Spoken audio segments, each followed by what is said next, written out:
Public voice ಸಿಂದಗಿಗೆ ಸ್ವಾಗತ.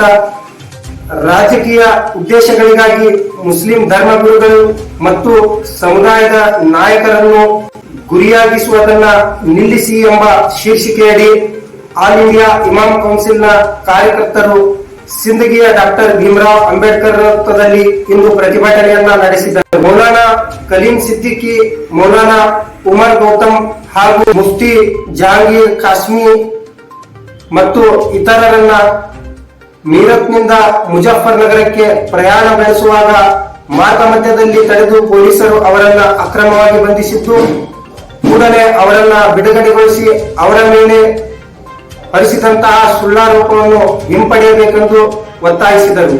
ಈ ಸಂದರ್ಭದಲ್ಲಿ ಪ್ರತಿಭಟನಾ ಸಭೆಯನ್ನು ಉದ್ದೇಶಿಸಿ ಅನೇಕರು ಮಾತನಾಡಿ, ಮುಸ್ಲಿಂ ವಿದ್ವಾಂಸರು ಮತ್ತು ನಾಯಕರನ್ನು ಕೇವಲ ಅನುಮಾನದ ಆಧಾರದ ಮೇಲೆ ಮಾನಹಾನಿ ಮಾಡುವ ಮತ್ತು ನಕಾತನೆಯನ್ನು ಸೃಷ್ಟಿಸುವ ಸಂಚನ್ನು ನಿಲ್ಲಿಸಬೇಕು. ಇಂತಹ ಕಾನೂನು ಬಾಹಿರ ಚಟುವಟಿಕೆಗಳಲ್ಲಿ ಭಾಗಿಯಾಗಿರುವ ಸರ್ಕಾರಿ ಅಧಿಕಾರಿಗಳನ್ನು ತನಿಖೆ ಮಾಡಬೇಕು ಮತ್ತು ಅವರ ಮೇಲೆ ಸೂಕ್ತ ಕಾನೂನು ಕ್ರಮ ಕೈಗೊಳ್ಳಬೇಕು. ದೇಶದಲ್ಲಿ ಶಾಂತಿ, ಭದ್ರತೆ ಮತ್ತು ಏಕತೆಯನ್ನು ಕಾಪಾಡಿಕೊಳ್ಳಲು ಕಾನೂನಿನ ನಿಯಮಗಳನ್ನು ಎತ್ತಿ ಹಿಡಿಯಬೇಕೆಂದು ಈ ಸಂದರ್ಭದಲ್ಲಿ ಹಕ್ಕೊತ್ತಾಯಗಳನ್ನು ಮಂಡಿಸಿ ಮನವಿ ಪತ್ರವನ್ನು ಸಲ್ಲಿಸಿದರು. जहांगीर साहब को हमारे सारे नौजवान जो बेबुनियाद इल्जामात के साथ जेल में उनको, हर वो इंसान जो बगैर बुनियाद के जेल में है उसको, हमारा यही आज का एहतजाज है कि उनको रिहा कर दिया जाए। और मैं हुकूमत वक्त से भी ये कहना चाहता हूँ कि जुल्म के साथ हुकूमत नहीं चल सकती।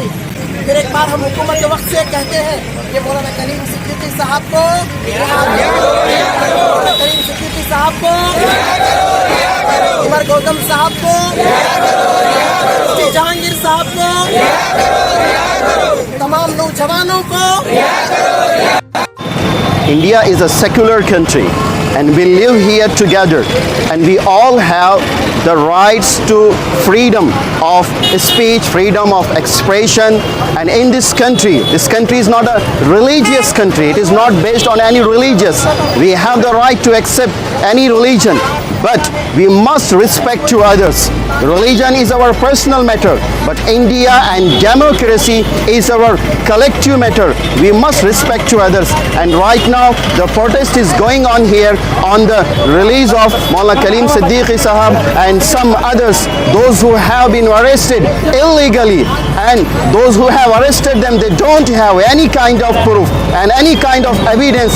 Just they want to bother us, just they want to torture us. And right now what they want after arresting all these and what they have the hidden agenda, we don't know. Just we request to the government and we want to raise our voice throughout the world. Please release them and don't torture those who are innocent there. In this democratic country we have our right. So please request to you all, please reach this voice to all. Thank you so much. Name and designation. Name or designation. My name? Name and designation. Okay. My name is Abdul Haq Girgaon. ಹೋಗಬೇಕು ಮತಾಂತರ ಆಗ್ತಾರಂದ್ರೆ ಯಾರಿಗೂ pressure ಬೇಕಾಗಿಲ್ಲ ಅಂತ ಅನ್ಸುತ್ತೆ. ಯಾರು ಇವತ್ತ ದೌರ್ಜನ್ಯದಿಂದ, ದಬ್ಬಾಳಿಕೆಯಿಂದ, ಒತ್ತಾಯದಿಂದ ಯಾವ ಮತಾಂತರ ಮಾಡಲಿಕ್ಕಾಗಲ್ಲ, ಯಾರ ಮನಸ್ಸನ್ನು ಗೆಲ್ಲಕ್ಕಾಗಲ್ಲ, ಯಾರನ್ನ ಕಬಳಿಸೋಕ್ಕೂ ಆಗಲ್ಲ ಅಂತಕ್ಕಂಥದ್ದು ಬಹುಶಃ ಹನ್ನೊಂದು ವೇಳೆ ಆಗಿತ್ತಂದ್ರೆ ಇವತ್ತು ನಮಗೆ ಸ್ವಾತಂತ್ರ್ಯ ಬಂದು 72 ವರ್ಷಗಳಾಗಿದ್ದಾವೆ. ಒಂದು ವೇಳೆ ಈ ಸ್ವಾತಂತ್ರ್ಯದ ಪೂರ್ವದಲ್ಲಿ 250 ವರ್ಷ ಬ್ರಿಟಿಷರು ನಮ್ಮನ್ನು ಆಳ್ತಾ ಇದ್ದೀವಿ. 250 ವರ್ಷ ಬ್ರಿಟಿಷರು ನಮ್ಮನ್ನು ಆಳಿದ್ರೆ ನಾವು ಎಲ್ಲರೂ ಕ್ರಿಶ್ಚಿಯನ್ ಆಗ್ಬೋದಾಗಿದ್ದವ್ರಿ, ಅವರು ಅಧಿಕಾರ ಇದ್ದವರು, ದೌರ್ಜನ್ಯ ಇದ್ದವರು, ದಬ್ಬಾಳಿಕೆ ಇದ್ದವರು ಎಲ್ಲರನ್ನ ಕ್ರಿಶ್ಚಿಯನ್ ಅದು ಸಾಧ್ಯ ಆಗಿಲ್ಲ. ಕ್ರಿಶ್ಚಿಯನ್ ಮಾಡ್ಲಿಕ್ಕೆ ಅವ್ರಿಗೆ ಸಾಧ್ಯ ಆಗಿಲ್ಲ. ಇದು ಹಿಂದಿದ್ರಲ್ಲ, ಇದ್ರ ಹಿಂದೆ 900 ವರ್ಷ ಮುಸಲ್ಮಾನರು ಈ ದೇಶವನ್ನ ಆಗಿಲ್ಲ. ಇದು ಎಲ್ಲ ಯಾಕೆ ಇವತ್ತು ಕ್ರಿಶ್ಚಿಯನ್ ರಾಷ್ಟ್ರಗಳಿದ್ದಾವೆ, ಯಾಕೆ ಮುಸ್ಲಿಂ ರಾಷ್ಟ್ರಗಳಿದ್ದಾವೆ, ಯಹೂದಿ ರಾಷ್ಟ್ರಗಳಿದ್ದಾವೆ, ಯಾಕೆ ಹಿಂದೂ ರಾಷ್ಟ್ರಗಳಿದ್ದಾವೆ? ಯಾವ ಧರ್ಮವನ್ನು ಯಾರು ಮತಾಂತರ ಮಾಡಲಿಕ್ಕೆ ಅವರು ದೌರ್ಜನ್ಯ देख रहे हैं जब से 2014 से ये बीजेपी सरकार आई हुई है, ये अपने मुद्दों में नाकाम रहे हैं, अपने काम काज में नाकाम रहे हैं, जिसकी वजह से ये मुद्दों को डाइवर्ट करने के लिए दिन ब दिन ऐसे काम करते जा रहे हैं जिससे हिंदू मुस्लिम नफ़रत को बढ़ावा मिले और हिंदू मुस्लिम भाईचारगी ख़त्म हो और मुल्क में जो है एक नफ़रत का माहौल बने और उसकी बुनियाद पर ये आसानी से इलेक्शन जीत सके। अब यूपी इलेक्शन करीब है, जिसकी वजह से ये मुस्लिम उलमा को निशाना बनाया जा रहा है और हम सब इस मुल्क में हम शांति से रहते आए हैं और आइंदा भी रहते रहेंगे, लेकिन इस मुल्क के माहौल को ख़राब न किया जाए, इस मुल्क में इंसानियत वाले माहौल को बरकरार रखा जाए। इसलिए हम लोग आज ये एहतजाज कर रहे हैं। मैं उम्मीद करता हूँ हमारे प्रधानमंत्री इस मुल्क को बचाने के लिए कोशिश करेंगे, न कि इस मुल्क को तोड़ने के लिए। मैं जो है मदरसा बैतुल उलूम सिंदगी का उस्ताद मोहम्मद दाऊद नदवी।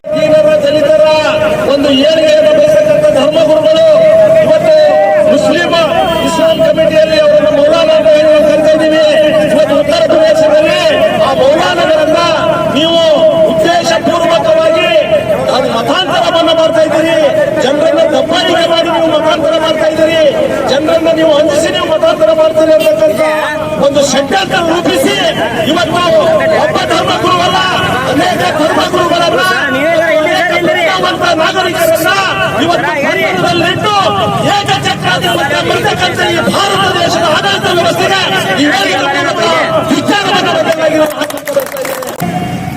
ಧಾರ್ಮಿಕ ಸ್ವಾತಂತ್ರ್ಯ ತಂದ್ರೆ ಇವತ್ತು ನಾನು ಹಿಂದೂ ಆಗಿರಬಹುದು, ಹಿಂದಿಯಾಗದಿದ್ದಲ್ಲಿ ನಾನು ಇಸ್ಲಾಂ ಧರ್ಮ ಸ್ವೀಕಾರ ಮಾಡಬಹುದು, ತದನಂತರ ಅದನ್ನು ಸರಿಯಾಗಲಿಲ್ಲ ಅಂತಂದ್ರೆ ನಾನು ಸಿಖ್ ಧರ್ಮ ಸ್ವೀಕಾರ ಮಾಡಬಹುದು, ಅದನ್ನು ಆಗಲಿಲ್ಲ ಅಂದ್ರೆ ಬೌದ್ಧ ಧರ್ಮ ಸ್ವೀಕಾರ ಮಾಡಬಹುದು. ಈ ಭಾರತ ದೇಶದಲ್ಲಿರ್ತಕ್ಕಂಥ ಯಾವುದೇ ವ್ಯಕ್ತಿ ಯಾವುದೇ ಧರ್ಮವನ್ನು ಸ್ವೀಕಾರ ಮಾಡಿಕೊಂಡು ಬದುಕಲಿಕ್ಕೆ ಭಾರತ ದೇಶದಲ್ಲಿ ಸಂವಿಧಾನದಲ್ಲಿ ಧರ್ಮ ಅಂತಕ್ಕಂಥದ್ದು ಜಾತಿ ಅಲ್ಲ, ಧರ್ಮ ಅಂತಕ್ಕಂಥದ್ದು ಜಾತಿ ಅಲ್ಲ, ಅದೊಂದು ಜೀವನ ಮಟ್ಟವನ್ನು ಉತ್ತಮಗೊಳಿಸಲಿಕ್ಕೆ ಇರತಕ್ಕಂಥ ಏಕೈಕ ಸಾಧನ ಅದು ಧರ್ಮ. ನಮಗೆ ಬೇಕಾಗಿರತಕ್ಕಂಥ ವ್ಯವಸ್ಥೆಯನ್ನ ಅನುಸರಿಸಿಕೊಂಡು ಬದುಕಲಿಕ್ಕೆ ವ್ಯವಸ್ಥೆ ಮಾಡಿಕೊಟ್ಟಿರ್ತಕ್ಕಂಥದ್ದು ಇದೆ ಡಾಕ್ಟರ್ ಬಾಬಾ ಸಾಹೇಬ್ ಅಂಬೇಡ್ಕರ್ ಅವರು. ಆ ಒಂದು ಹಕ್ಕಿನಿಂದ ನಾವು ಬದುಕ್ತಾ ಇದ್ದೀವಿ. ಡಾಕ್ಟರ್ ಬಾಬಾ ಸಾಹೇಬ್ ಅಂಬೇಡ್ಕರ್ ಅವರು ಅಂತ ಹೇಳ್ತಾ ಇದ್ದಾರೆ, ನಿನಗೆ ಮರ್ಯಾದೆ ಕೊಡ್ತಕ್ಕಂಥ ಜಾಗದಲ್ಲಿ, ನಿನ್ನ ಮರ್ಯಾದೆಗೆ ಧಕ್ಕೆ ಬರ್ತಕ್ಕಂಥ ಜಾಗದಲ್ಲಿ ನೀನು ಹಾಕುವ ಚಪ್ಪಲಿ ಕೂಡ ಬಿಡಬೇಡ ಅಂತ ಹೇಳ್ತಾ ಇದ್ದಾರೆ ಡಾಕ್ಟರ್ ಬಾಬಾ ಸಾಹೇಬ್ ಅಂಬೇಡ್ಕರ್ ಅವರು. ಆದ್ರೆ ಪ್ರತಿನಿತ್ಯ ನೋಡಿದಾಗ ನಾನು ಹಿಂದೂ ನಾವೆಲ್ಲರೂ ಹಿಂದೂ, ನಾವೆಲ್ಲರೂ ಒಂದು, ನಾವೆಲ್ಲರೂ ಹಿಂದೂ, ನಾವೆಲ್ಲರೂ ಒಂದು ಅಂತ ಹೇಳಿ ಮಾತಾಡ್ತಕ್ಕಂಥ ನಮ್ಮ ಭಾರತ ದೇಶದ ಅನೇಕ ನಾಯಕರುಗಳನ್ನು ಗಮನಿಸಿಕೊಂಡಾಗ ಇಲ್ಲಿ ಮೊನ್ನೆ ಒಬ್ಬ ದಲಿತ ಗುಡಿ ಪ್ರವೇಶ ಮಾಡಿದವರು ಮಗು ಅಂತ ಹೇಳಿ ಅವರಿಗೆ ಕೈ ಕಟ್ಟಿ ಹೊಡೆಯುವಂತಾಗ, ಅವರಿಗೆ ದಂಡ ಹಾಕುವಂತಾಗ ಎಲ್ಲಿ ಹೋಗಿತ್ತು ನಿಮ್ಮ ಧರ್ಮ ಅಂತಕ್ಕಂಥದ್ದು. अस्सलाम वालेकुम रहमतुल्लाहि व बरकातुहू। सलाम, नमस्ते, सत श्री अकाल। आप लोग जो देख रहे हैं कि यहाँ पर हम बीजापुर डिस्ट्रिक्ट के सिंदगी तालुके में कर्नाटका में एक जगह पर यहाँ पर हम जमा हुए हैं। इमाम कौंसिल की जानिब से बुलाया गया है और ये एक एहतजाजी प्रोग्राम है मौलाना कलीम सिद्दीकी साहब की रिहाई को लेकर के। मौलाना कलीम सिद्दीकी साहब जो मुजफ्फरनगर फुलत यूपी के रहने वाले हैं, उनके ऊपर जो है हुकूमत ने फॉल्स एलिगेशंस लगा करके, झूठे इल्ज़ामात लगा करके अपने सियासी फ़ायदे के लिए मौलाना कलीम सिद्दीकी साहब को जो है उन्होंने गिरफ़्तार किया है।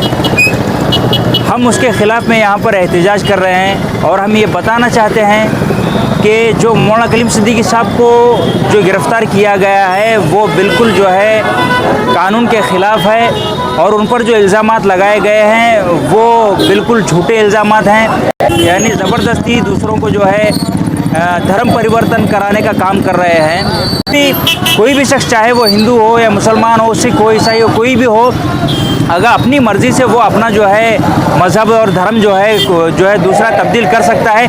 इसकी हमें संविधान इजाज़त भी देता है। आर्टिकल 25 ये कहता है कि तुम किसी भी धर्म को जो है अपना सकते हो और तुम अपनी धर्म के बारे में प्रचार प्रसार भी कर सकते हो, अपने धर्म की बात तुम जो है दूसरों के सामने रख भी सकते हो। तो फिर ये सब जो आर्टिकल 25 हमें इजाज़त देता है संविधान के दायरे में रहकर, कानून के दायरे में रहकर जब जो है एक काम किया जा रहा है, तो फिर जो है यूपी पुलिस द्वारा, यूपी ATS के द्वारा जो है मौलाना कलीम सिद्दीकी साहब को एक साजिश के तहत में, ताकि जो है बहुत बड़ा जो है फितना और फसाद हो जाए, मुसलमान और हिंदू हो जाए, और इसी जो है मामले की कड़ी के सिलसिले में जो है मौलाना उमर गौतम को पकड़ा गया, फिर उसके बाद में जो है मुफ्ती जहांगीर को पकड़ा गया, फिर उसके बाद में जो है अब ये मौलाना कलीम सिद्दीकी साहब का, चूँकि जो है थोड़े ही दिनों के अंदर यूपी चुनाव होने वाला है और देख रहे हैं कि जो है बीजेपी सरकार बिल्कुल पूरी तौर पर जो यूपी के अंदर हारने वाली है, और जो है और सेंट्रल में भी जो यूपी सरकार हारने वाली है। किसानों के खिलाफ किसान जो है बड़े तौर पर जो आंदोलन कर रहे हैं, रैली कर रहे हैं, और फिर जो है सारे के सारे जो है लोग जो है इस वक्त हिंदुस्तान में जाग चुके हैं और इस जो है हुकूमत के खिलाफ हो चुके हैं, इस तानाशाही के खिलाफ हो चुके हैं। इसीलिए वो लोग जो है ये सोच रहे हैं कि भाई जहाँ तक हो सके हिंदू मुसलमान किया जाए और फिर उसके ज़रिए से जो है सियासी फ़ायदा जो हासिल किया जाए। हम जो है हुकूमत से ये मांग करते हैं कि भाई मौलाना कलीम सिद्दीकी साहब को और जितने भी जो दूसरे लोगों को जो है ये जो गलत इल्ज़ामात उन पर लगा करके उनको जेलों में डाला गया, उन सबको रिहा करें, और वरना अगर रिहा नहीं किया गया तो फिर जो है हम जो है अगली कार्रवाई यूपी ATS पर होगी, अगली कार्रवाई यूपी पुलिस के खिलाफ होगी, क्योंकि सुप्रीम कोर्ट का जजमेंट है कि दिल्ली दंगों के अंदर देखा गया कि पुलिस खुद जो है मुसलमानों के खिलाफ में काम कर रही थी, पुलिस खुद दंगाइयों के साथ में काम कर रही थी। इसीलिए हमारा निशाना होगा, अगर मौलाना कलीम सिद्दीकी साहब को रिहा नहीं किया गया तो फिर हम जो है पुलिस के खिलाफ हम जो है एक्शन लेने पर मजबूर हो जाएंगे।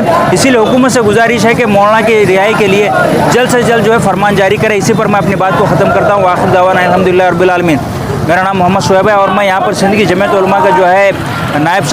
ಇದೇ ಇವತ್ತಿನ ಸುದ್ದಿ. ಇನ್ನಷ್ಟು ಸುದ್ದಿಗಾಗಿ ನೋಡ್ತಾ ಇರಿ ಪಬ್ಲಿಕ್ ವಾಯ್ಸ್ ಸಿಂದಗಿ.